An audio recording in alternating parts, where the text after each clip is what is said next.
नमस्कार दोस्तों, मैं हूं योगिता। स्वागत करती हूं आपका हमारे आज के इस वीडियो में। कहते हैं कि हिंदू धर्म में 33 करोड़ देवी देवता है, उनमें से एक है खाटू श्याम जी। लेकिन क्या आप जानते हैं कि खाटू श्याम भगवान जी कौन है और इनकी कहानी क्या है? आइए बताते हैं आपको आज के इस वीडियो में खाटू श्याम जी से जुड़े कुछ अनसुने रहस्य।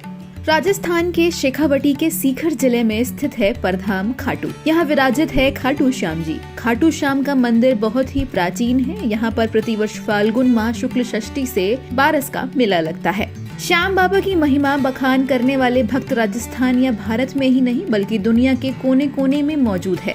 आइए बताते हैं आपको कौन है बाबा खाटू श्याम जी और उनकी कहानी क्या है। खाटू श्याम जी भगवान श्री कृष्ण के कलयुगी अवतार हैं। महाभारत के भीम के पुत्र घटोत्कच और घटोत्कच के पुत्र बर्बरिक थे। बर्बरिक को ही बाबा खाटू श्याम कहते हैं। इनकी माता का नाम अहिलावती है। बर्बरिक दुनिया के सर्वश्रेष्ठ धनुधर थे। बर्बरिक के लिए 3 बाण ही काफी थे, जिसके बल पर वो कौरवों पांडवों की पूरी सेना को समाप्त कर सकते थे। युद्ध के मैदान में भीम पुत्र बर्बरिक दोनों खेमों के मध्य बिंदु एक पीपल के वृक्ष के नीचे खड़े हो गए और ये घोषणा कर डाली कि मैं उस पक्ष की तरफ से लड़ूंगा जो हार रहा होगा। बर्बरिक की इस घोषणा से कृष्ण चिंतित हो गए थे। भीम के पुत्र बर्बरिक के समक्ष अब अर्जुन तथा भगवान श्री कृष्ण उसकी वीरता का चमत्कार देखने के लिए उपस्थित हुए। तब बर्बरिक ने अपनी वीरता का छोटा सा नमूना मात्र ही दिखाया था। श्री कृष्ण ने कहा कि ये जो वृक्ष है इसके सारे पत्तों को एक ही तीर से छेद दो तो मैं मान जाऊंगा। बर्बरिक ने आज्ञा लेकर तीर को वृक्ष की ओर छोड़ दिया। जब तीर एक एक कर सारे पत्तों को छेदता जा रहा था, उसी दौरान एक पत्ता टूटकर नीचे गिर पड़ा था। कृष्ण ने उस पत्ते पर यह सोचकर पैर रखा और उसे छुपा लिया कि ये छेद होने से बच जाएगा। लेकिन सभी पत्तों को छेदता हुआ वह तीर कृष्ण के पैरों के पास आकर रुक गया। तब बर्बरिक ने कहा कि प्रभु, आपके पैर के नीचे भी एक पत्ता दबा है, कृपया पैर हटा लीजिए, क्योंकि मैंने तीर को सिर्फ पत्तों को छेदने की आज्ञा दी है, आपके पैर को छेदने की नहीं। इस चमत्कार को देखकर कृष्ण चिंतित हो गए। भगवान श्री कृष्ण ये बात जानते थे कि बर्बरिक प्रतिज्ञावश हारने वाले का साथ देगा। यदि कौरव हारते हुए नजर आए तो फिर पांडवों के लिए संकट खड़ा हो जाएगा। यदि जब पांडव बर्बरिक के सामने हारते नजर आए तो फिर वह पांडवों का साथ देगा। इस तरह वह दोनों ओर की सेना को एक ही तीर से खत्म कर देगा। तब भगवान श्री कृष्ण ब्राह्मण का भेष बनाकर सुबह बर्बरिक के शिविर के द्वार पर पहुंच गए और दान मांगने लगे। बर्बरिक ने कहा, मांगो ब्राह्मण, क्या चाहिए? ब्राह्मण रूपी कृष्ण ने कहा कि तुम दे न सकोगे। लेकिन बर्बरिक कृष्ण के जाल में फंस गए और कृष्ण ने उनसे उनका शीश मांग लिया। बर्बरिक द्वारा अपने पितामह पांडवों की विजय हेतु स्वेच्छा के साथ शीश दान कर दिया गया। बर्बरिक ने इस बलिदान को देखकर दान के पश्चात श्री कृष्ण ने बर्बरिक को कलयुग में स्वयं के नाम से पूजित होने का वर दिया।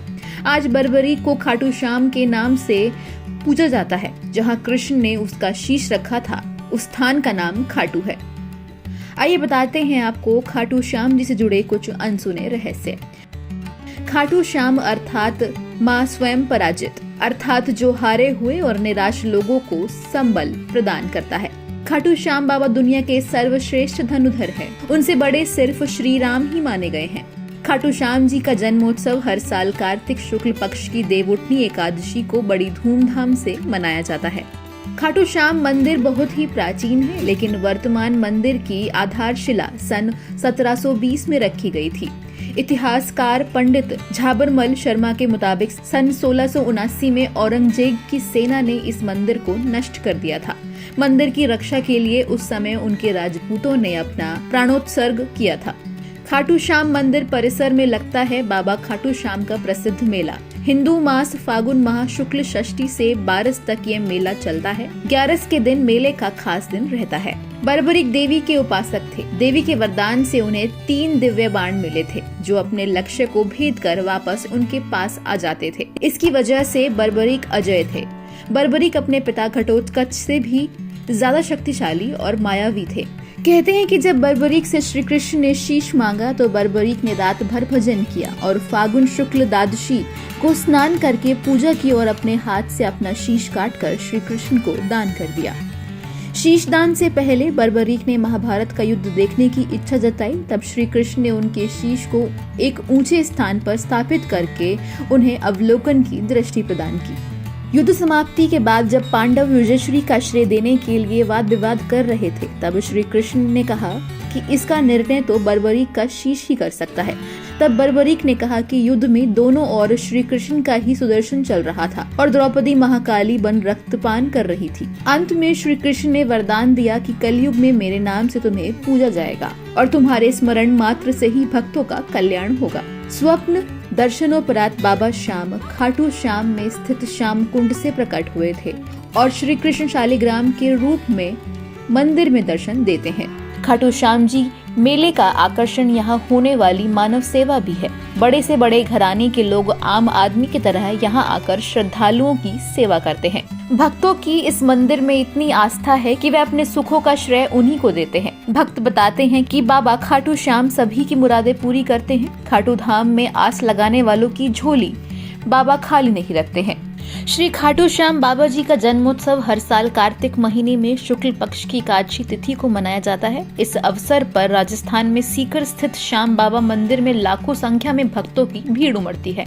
बाबा खाटू श्याम के मंदिर को फूलों और रोशनी से सजाया जाता है। दूर दूर से भक्त बाबा के दर्शन करने आते हैं और खोए से बनी मिठाइयों का प्रसाद चढ़ाते हैं। पूरे देश भर में फैले हुए श्याम बाबा के 200 से अधिक मंदिरों में भी बड़ी धूमधाम से बाबा का जन्मोत्सव मनाया जाता है। तो दोस्तों, हमारे आज के इस वीडियो में इतना ही। उम्मीद करती हूँ आपको हमारा ये वीडियो पसंद जरूर आया होगा। हमें कमेंट में जरूर बताएं कि आपको हमारा ये वीडियो कैसा लगा। वीडियो को लाइक एंड चैनल को सब्सक्राइब करना ना भूलें।